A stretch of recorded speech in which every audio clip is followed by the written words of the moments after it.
Hey y'all, and welcome to another episode of the Bookish Hottie YouTube channel with me, Nakara, the Bookish Hottie. So a lot has happened. We had our pages in the park, which was amazing. Thank you everyone who showed up. We will be doing that on June 14th from 1 to 3 at the Riverside Park, and we can't wait to see all of your beautiful faces there.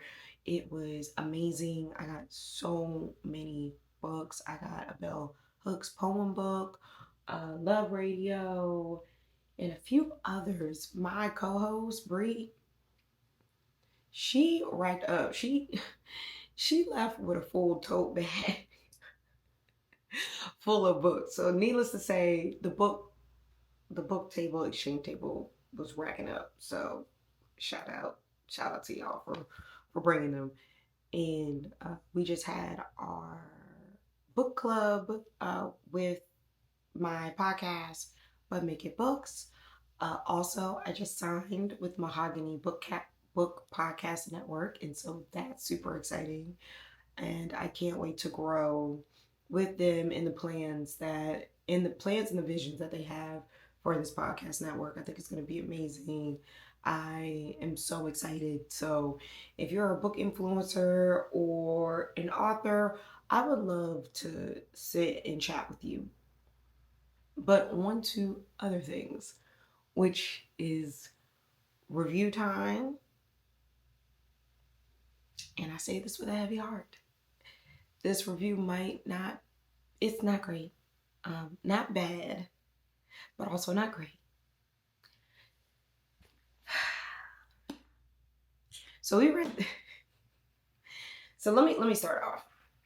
I love BBC America Masterpiece Theater shows. I love when shows be hitting, and especially when it's about anything about Black history in like the Victorian or Renaissance, Regency age. So I was very excited because I heard so much about this book, but I also knew a lot about main character Sarah Forbes Bonetta, i.e., Princess Ina, uh, who was taken involuntarily from her home in, I believe, in Nigeria. Yes, in Nigeria, brought to Queen Victoria as a present, and then became her godmother. Queen Victoria became her godmother. And I was excited because this was like revenge and all the things. But let me just read the synopsis. A young lady can take only so many injuries before a young lady can take only so many injuries before humiliation and insult forge a vow of revenge.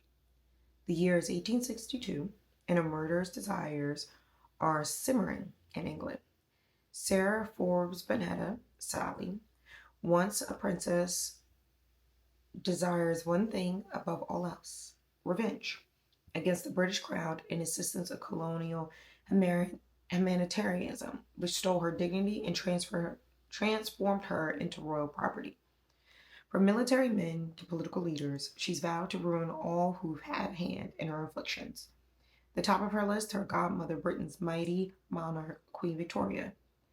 Taking down the crown means entering into a twisted game of court politics, even if that entails aligning with the dangerous yet alluring crime lord in London's underworld and exploiting the affections of Queen Victoria's own son, Prince Albert.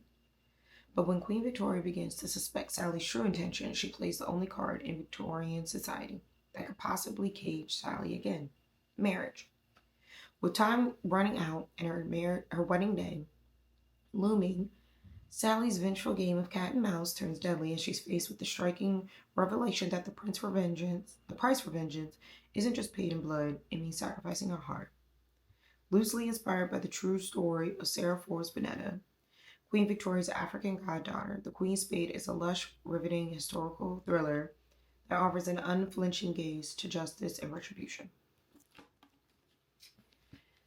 So, first of all, wait, pause, y'all.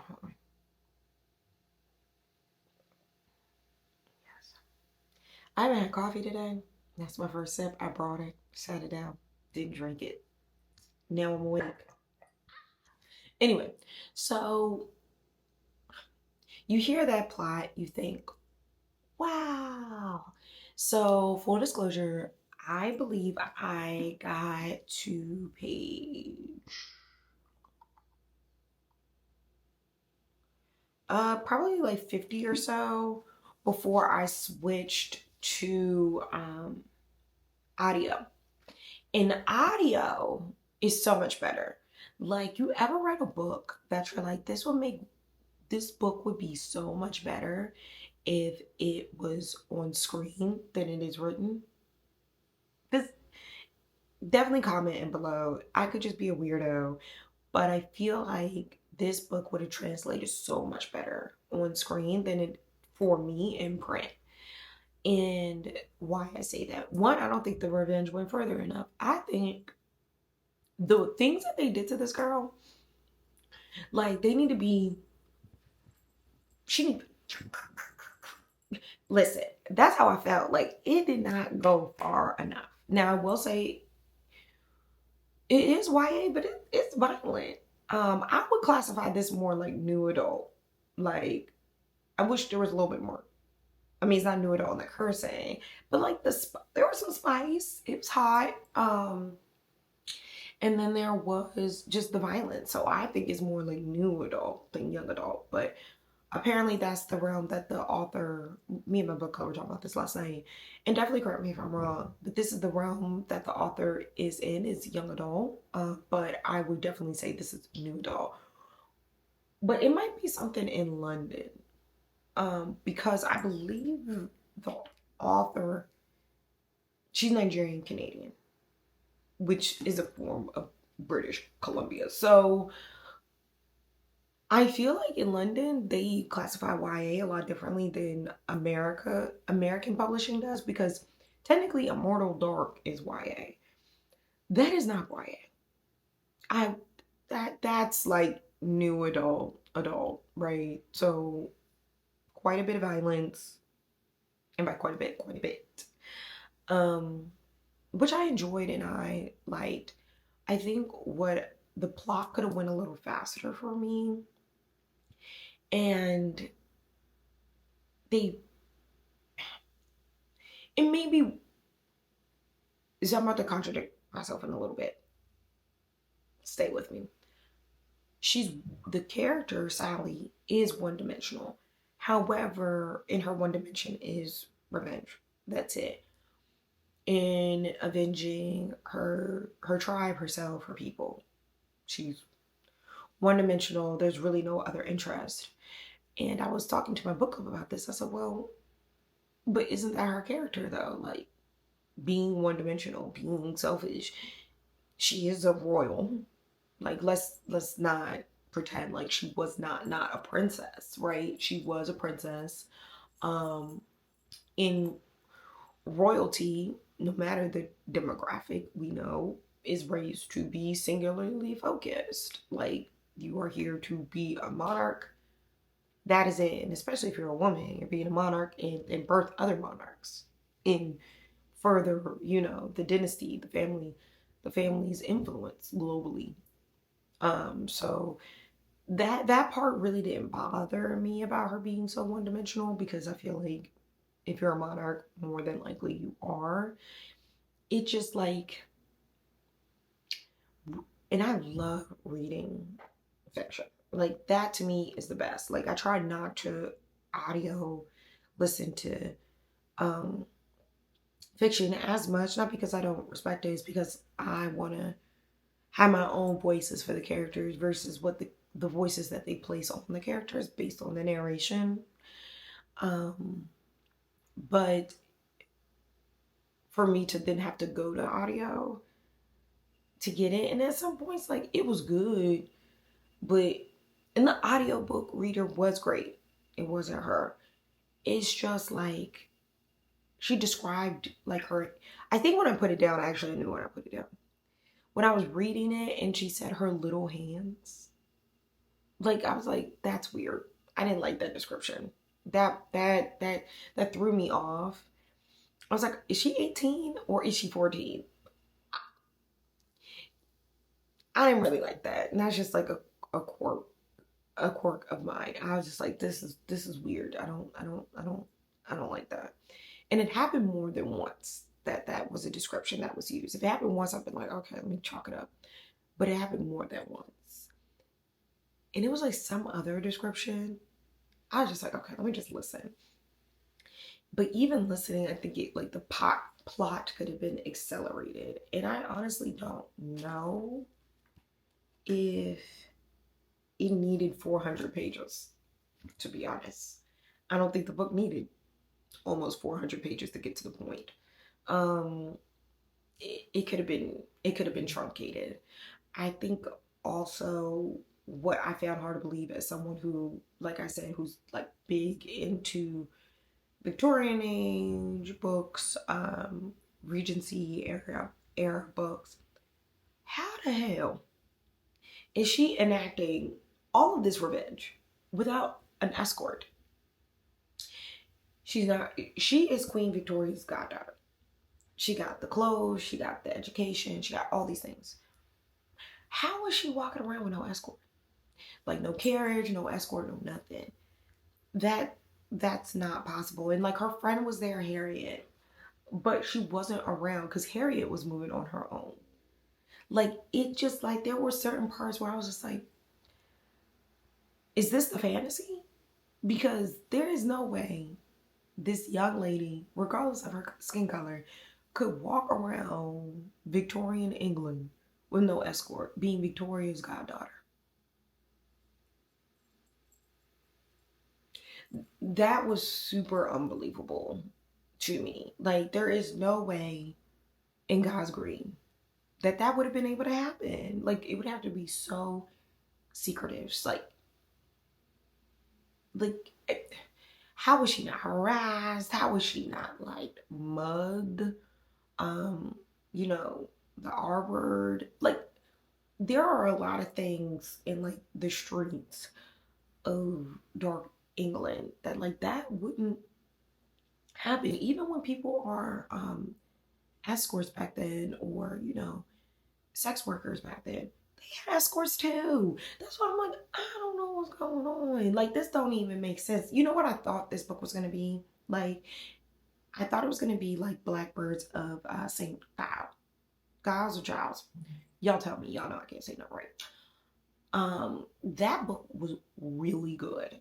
And I was very excited to hear about Black life in England. And so I knew we weren't gonna get this because she is Queen Victoria's goddaughter. So she probably the only people that she's friends with that are of color are the wards of Queen Victoria. Like Gamarama Gamarama Gamarana Gamarama, who was from India. But that's like it. I knew that was gonna happen, but the belief that she was able to like walk out on her own, it's just the believability of it was hard. And granted, I know this is like a loose spin, but if it's gonna be like historical thriller, like that's historical. Like she would have to have more men in her murder revenge plot in order to enact half these deeds. So, and she has one, and he brought his people, but he's not with her all the time. So that was just a little weird for me. Yeah, I think for me this is like a 3-star read. Um, Apparently there's a sequel coming out. I'll see if I'll give it another chance. But I don't know. I don't know. I I don't know. It's just plotting and pace and all of it just it didn't hit right for me. But I definitely like if you guys have read The Queen's Spade, please let me know. I want to know. Because I don't know. Like I said, let me know. I could be wrong. I love to have differing opinions when it comes to books. I think books are meant to be discussed, are meant to, us be in community with each other. But like this one for me just wasn't it. Um, so yeah. So what's coming up? Like I said, we are the podcast, but make it books. We will be launching a new episode soon, so definitely stay tuned. I am interviewing book influencers. So if you're a book influencer or an author, please email us at butmakeitbookspod@gmail.com. And then again, June 14th, we are doing Pages in the Park.